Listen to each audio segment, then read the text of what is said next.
You know exactly how it happens. Something shifts during the day, a comment that landed wrong, a moment of exhaustion that broke through the surface, a small disappointment that wouldn't have mattered on a different day, but today, for some reason, it does. And you hold it. You keep your face arranged, your voice steady, your presence intact. You finish the conversation, get through the meeting, say the right things to the right people, and then later, in the car, in the bathroom, in the particular quiet of a room with a closed door, you finally let it come. The tears arrive in a space where no one can see them, and something in you, something that has been bracing for hours, finally releases. This is not accidental. You did not end up alone when you cried by coincidence or circumstance. You arranged it, maybe without fully realizing, but you arranged it because crying alone is not just a habit. For you, it is the only way crying feels safe. The question worth sitting with is why. Not in the way people usually ask it, as though crying alone were a problem to be solved, a symptom of something broken in you or in your relationships, but genuinely, curiously, with the kind of attention the habit deserves, because the psychology behind it is real, and it is layered, and it says something true and important about who you are and what you learned about emotion a long time ago. Start here. For most women who cry alone, the pattern was established early. Emotion, in the environments that shaped you, was not always something that could be expressed freely and be met with warmth. Maybe tears were met with discomfort. Someone who didn't know what to do with them, who changed the subject, or left the room, or said something well-meaning that still communicated clearly enough that this level of feeling was inconvenient. Maybe they were met with alarm. Someone who became so distressed by your distress that you learned to manage their reaction instead of your own. Maybe they were met with dismissal. You're too sensitive. It's not that serious. You'll be fine. And you learned efficiently and completely that your tears were something to be contained, not because they were wrong, but because the people around you couldn't hold them. So you found a place to put them where they wouldn't cause disruption. You found the bathroom. You found the car. You found the 20 minutes between getting home and starting dinner. You found the particular freedom of being entirely alone, where your face could do whatever it needed to do without being watched and without requiring anything from anyone else. And it worked. It still works. The release is real. The relief afterwards is genuine. But the aloneness that surrounds it carries a cost that accumulates quietly over time. There is something in psychology called co-regulation, the process by which one nervous system helps another return to calm. It is one of the foundational mechanics of human attachment. When we are in distress and someone we trust is present, not fixing, not advising, simply present, our bodies literally use their regulated nervous system as a reference point. Heart rate slows, cortisol drops. The emotional wave moves through faster and more completely because it is being witnessed by someone safe. This is not a luxury of emotional connection. It is a biological need that human beings are wired for from the very first days of life. When you cry alone, you are doing without this. You are regulating entirely by yourself, with no external anchor, no nervous system beside yours to borrow stability from. You manage it. You always manage it. But the process is harder and lonelier than it needs to be, and the emotion sometimes doesn't fully complete its cycle the way it would if someone were there. It resolves enough to function, but not always enough to truly finish.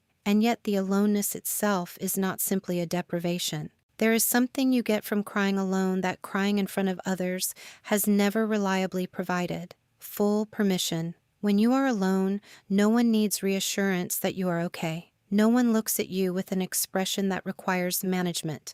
No one reaches out to comfort you in a way that shifts your focus from your own feeling to their response to it. You don't have to rush through the emotion to get to the part where you say, I'm fine, I'm all right. You can simply feel what you feel for as long as it needs to last. The solitude, in this sense, is not absence. It is space. And for someone whose emotional expression has never felt entirely safe in company, that space is genuinely precious. This is the contradiction at the heart of crying alone. The very thing that protects you from being seen is also the thing that allows you to feel most fully. And you have calibrated your life, your habits, your emotional timing around managing this contradiction without quite naming it. What is worth naming is what happens to the feelings that don't get to come out alone either, because there are those too. Moments in public, in conversation, in the middle of something that doesn't allow for a quiet room and a closed door. The feeling arrives, and there is nowhere for it to go. And so you do the thing you are very practiced at. You locate it in your body, you breathe around it, you keep your voice from doing the thing it wants to do, and you wait. You store the emotion for later, for the car, for the bathroom, for the 20 minutes alone, and the body holds it with surprising efficiency until the day it doesn't. Until you are in completely the wrong place at completely the wrong time, and something small and almost random finally breaks through the container, and the tears arrive publicly and without permission, and you feel not sad, not vulnerable, but mortified, as though you have failed at the one thing you have always been so careful about. The mortification is its own kind of data. It tells you how much energy you spend keeping the emotion in until the right moment. Energy that is spent on containment rather than on anything else. Energy that your body cannot spend twice. There is also the question of what crying alone teaches the people around you. Not intentionally, but consistently. They learn that you are fine. They learn that you do not need them in that particular way. They learn that your emotional interior is managed and contained and doesn't require their attention. And because they are only seeing what you show them, they believe it. And then there are nights when you feel the aching unfairness of being seen as someone who is always okay, when you are the one, always, who everyone else cries to, and there is no one who knows to ask if you need the same. You built this, carefully, skillfully, with completely good reasons, but you built it, and now you live in it. What shifts is not a dramatic undoing of everything you learned. It is not forcing yourself to cry publicly or to perform vulnerability before it feels real. It is something quieter. It is the slow, careful experiment of letting one safe person see one real moment of feeling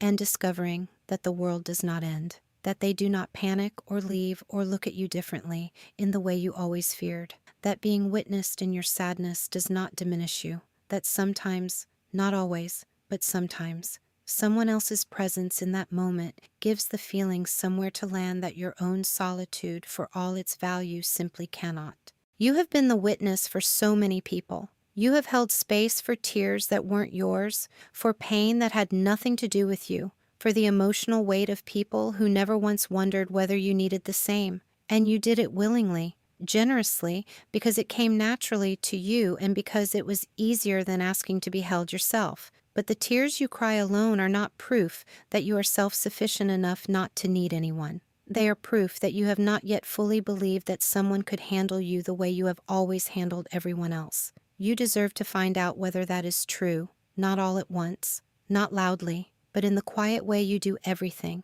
carefully, gently, on your own terms. One moment of being seen, one door left slightly open, that is enough to begin.